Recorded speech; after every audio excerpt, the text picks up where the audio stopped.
Врховниот суд на Венецуела беше нападнат со гранати фрлени од хеликоптер. На социјалните мрежи се гледаат снимки како кружи над градот и потоа одекнуваат истрели и силна експлозија. Претседателот Николас Мадуро го нарече нападот терористички, но на земјата не и се непознати државните удари. Војниот офицер кој управувал со украденото летало и кој во моментов на непозната локација се представи како Оскар Перес и преку Инстаграм ги повика венецуеланците да и се спротивстават на тиранијата на криминалната влада. Ние сме коалиција со воени, полициски и цивилни функционери. Бараме рамнотежа против оваа преодна криминална влада.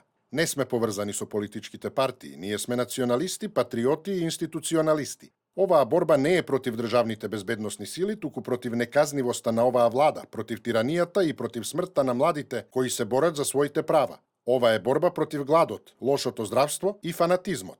Ова е борба за животот и за надежта што ги градиме. Според владини извори, биле фрлени 4 гранати врз судот, од кои едната не експлодирала и 15 истрели биле испукани кон Министерството за внатрешни. Мадуро во обраќање од претседателската палата потврди дека нема повредени, но рече дека во нападот можеле да загинат десетици луѓе. Како што рече, пилотот работел за поранешниот министер за внатрешни и правда Мигел Родригес Торес, но веќе не бил со него.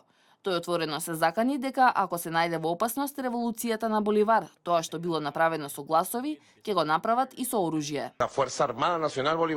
Ги активирав националните воени сили на Боливар да го бранат мирот. Порано или подоцна ќе ги најдеме хеликоптерот и тие што го извршија терористичкиот напад врз државните институции.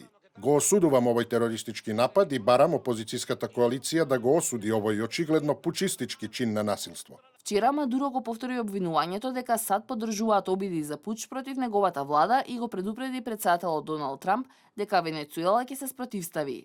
Нападот се случува по повеќе месеци масовни протести против политичката и економската криза во земјата, што го доведе населението на работна глад и го уништи здравствениот систем. Врховниот суд е често критикуван од опозицијата дека носи пресуди со кои ја зацврстува власта на Мадуро. Според експертите, тешко е да се дадат какви било прогнози за пресвртница во долгата и непредвидлива венецуелска криза. Досега имаше упад во Националното собрание и 70 загинати во масовните протести, но иако опозицијата е се уште силна на улиците, сеопфатните проблеми на државата брзо ги бришат овие настани. Сепак може да се очекува нападот на припадник на безбедносните сили врз државна институција да превагне дури според венецуеланските стандарди. За сега не е јасно колкава поддршка има офицерот Перес, но земјата има историја на воени удари.